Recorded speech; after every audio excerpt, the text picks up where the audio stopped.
Haleluya, terpujilah nama Tuhan. Shalom kerinduanku church. Senang jumpa kembali dengan saudara pada pagi, siang, sore, malam hari ini bersama dengan saya, Pastor Binsar Nikodemus. Hari ini judul renungan kita adalah, apakah Tuhan melupakan aku? Sebelum kita bahas lebih lanjut, sama-sama kita satukan hati kita bersatu di dalam doa. Tuhan Yesus yang baik, kami mengucap syukur untuk kasih anugerah dan kebaikan-Mu Tuhan. Kami percaya dalam segala keadaan kami Tuhan setia. Tuhan tak pernah meninggalkan kami. Sekalipun mungkin kami gak bisa melihat, kami gak ngerasain Tuhan. Tapi kami mau tetap percaya bahwa Engkau Allah yang selalu dan selalu pedulikan kami. Tak pernah meninggalkan kami, bahkan Engkau sedang membawa kami kepada rencana-Mu yang indah. Hari ini kami mau bersyukur, kami punya Allah yang seperti Engkau Tuhan. Kami siapkan hati kami sambut kebenaran firman Tuhan. Dalam nama Tuhan Yesus. Sama-sama yang percaya katakan, amin. Pernahkah saudara atau mungkin saudara sedang mengalami, saudara merasa Tuhan lagi meninggalkan saudara, lagi melupakan saudara. Mungkin saudara lagi ngerasa, Tuhan kok diam ya? Doa saudara gak dijawab. Bahkan saudara gak ngerasain pertolongan Tuhan. Dan beban hidup terasa begitu berat. Mungkin kita pernah bertanya dalam hati, apakah Tuhan masih peduli sama saya? Hari ini kita akan belajar firman Tuhan di Yesaya 49 ayat 14 sampai 16. Firman Tuhan katakan gini, Sion berkata, Tuhan telah meninggalkan aku dan Tuhanku telah melupakan aku. Tapi di ayat berikutnya sangat indah dikatakan bahwa dapatkah seorang perempuan melupakan bayinya sehingga ia tidak menyayangi anak dari kandungannya?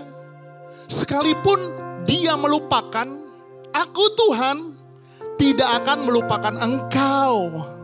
Lihat, aku telah melukiskan engkau di telapak tanganku.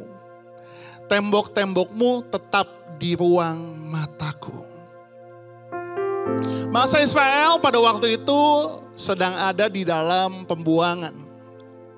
Dalam ayat sebelumnya di ayat 14, Sion berkata, Tuhan telah meninggalkan aku dan Tuhanku telah melupakan aku. Dia lagi merasa ditinggalkan sama Tuhan, lagi merasa dilupakan sama Tuhan.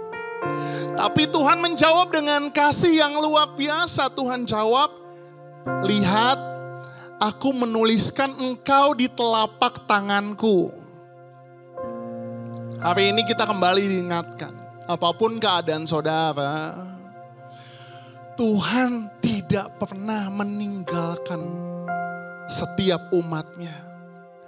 Ia pedulikan saudara, ia memperhatikan saudara, dan ia tetap mengasihi saudara.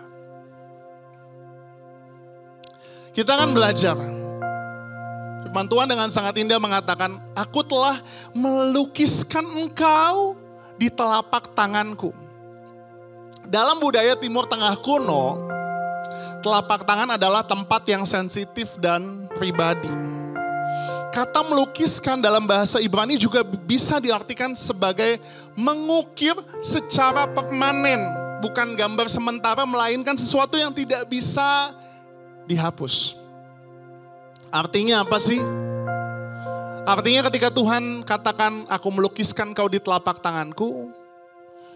Artinya adalah Tuhan mengukirkan hidupmu di tangannya sendiri. Nama dan keberadaanmu tidak pernah lepas dari pandangannya. Dan dalam terang perjanjian baru kita melihat tangan Yesus yang tertusuk di salib. Lukanya adalah tanda kasihnya yang kekal kepada kita. Dan kita benar-benar ada di dalam tangannya Tuhan. Hari ini kalau engkau lagi merasa Tuhan gak sayang, jangan biarkan pikiran itu selalu ada di pikiranmu, membisikkan telingamu. Iblis akan bilang kau gak disayang, Tuhan gak peduli sama kamu. Doamu aja belum dijawab kok. pintumu aja gak dibuka-bukakan kok. Tuhan gak sayang lagi sama kamu. Tapi firman Tuhan hari ini mengingatkan kita bahwa, hey, namamu, wajahmu terlukis di tangannya Tuhan. Tuhan sayang sama kita. Yang punya surga, crazy in love with you. Sabar, sabar.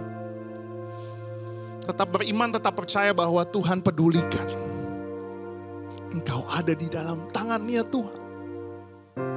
Hidupmu ada di dalam genggaman tangan Tuhan. Tuhan peduli. Bahkan firman Tuhan katakan, sehelai di rambutmu Tuhan tahu kalau jatuh. Yang kedua dikatakan, tembok-tembokmu tetap di ruang mataku. Tembok berbicara tentang perlindungan kita. Saat itu tembok Yerusalem hancur karena perang dan pembuangan. Tembok melambangkan keamanan, identitas, dan kemuliaan bangsa Israel yang kelihatannya semuanya telah hilang pada waktu itu. Tapi Tuhan berkata, aku tetap melihat tembokmu. Artinya adalah, apapun keadaanmu hari ini, Tuhan tetap memperhatikan engkau. Tuhan bahkan memperhatikan kehancuran umatnya.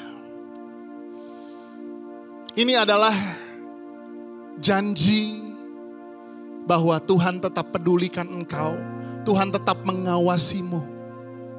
Dan gak hanya itu dikatakan ini adalah janji pemulihan. Saat itu tembok Israel sudah hancur runtuh. Tapi Tuhan bilang, Tuhan gak hanya melihat tembok itu. Tapi dia juga memperhatikan. Tuhan tidak hanya melihat masa lalumu yang hancur. Tapi dia sedang membangun masa depanmu. Apa aplikasinya ketika kita tahu bahwa Tuhan peduli sama kita? Yang pertama dari ayat ini kita belajar yang sangat penting bahwa satu, Tuhan tidak pernah melupakanmu. Meskipun kamu merasa sendiri, Tuhan tidak pernah melupakanmu. Meskipun kau tidak melihat, belum melihat pertolongan Tuhan, Tuhan tidak pernah akan melupakanmu. Meskipun semuanya gelap, kau gak ngelihat jawaban doa, Tuhan tidak pernah akan melupakanmu. Tuhan tidak akan pernah melupakanmu. Namamu ada di tangannya. Bahkan tidak akan pernah pudar. Yang kedua, Tuhan memperhatikan luka dan reruntuhanmu. Hari ini mungkin tembokmu udah hancur. Kau lagi gak punya harga diri lagi. Kau hidup dalam penyesalan. Kau hidup dalam dosa. Kau hidup di dalam keadaan yang sangat kacau. Engkau udah gak percaya diri lagi bahwa engkau bisa bangkit. Tapi Tuhan memperhatikan luka dan reruntuhanmu.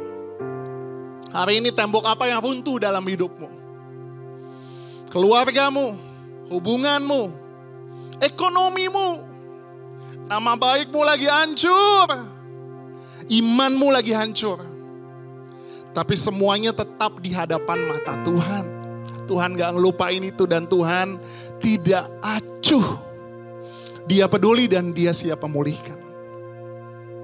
Dan Tuhan menyediakan pemulihan dan masa depan. Tuhan tidak hanya melihat apapun Tuhanmu dan dia diam aja. Enggak. Tapi dia memperhatikanmu dan dia akan memulihkanmu dan dia akan memberikan masa depan untukmu.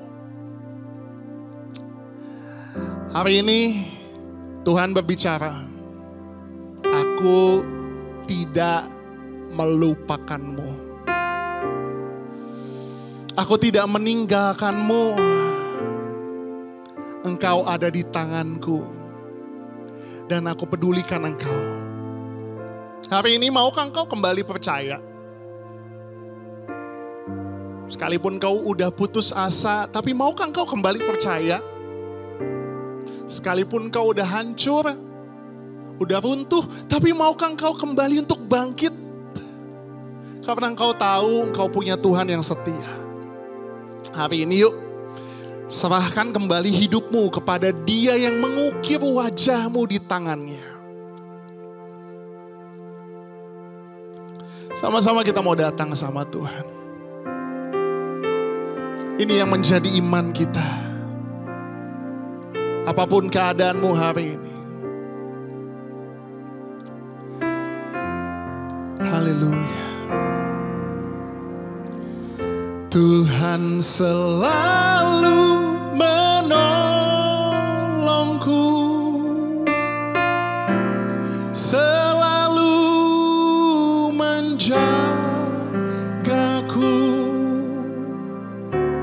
sehelai di rambutmu tak akan terjatuh tanpa seizinmu.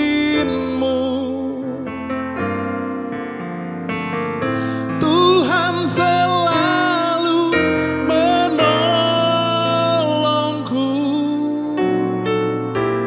selalu menjagaku.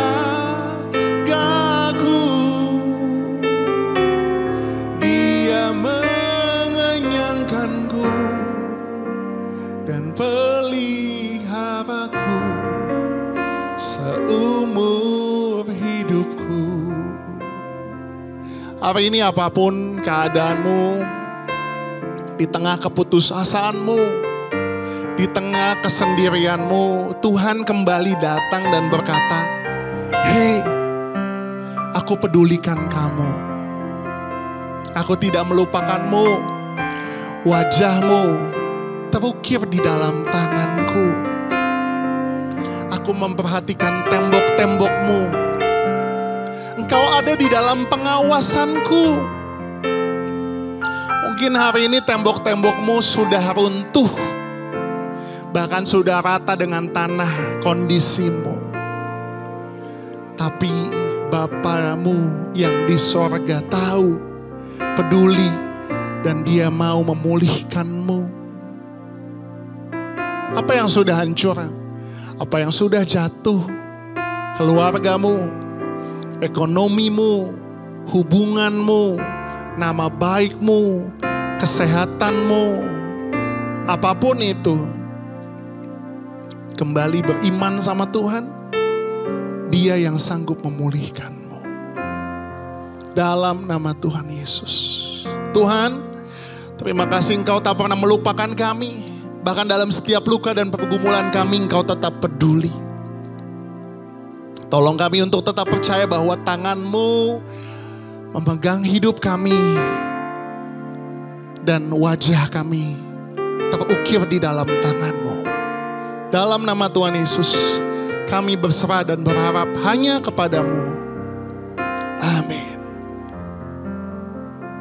Tidak pernah bosan dan tidak pernah berhenti. Mimbar ini menyatakan bahwa yang punya sorga crazy in love with you. Bye-bye.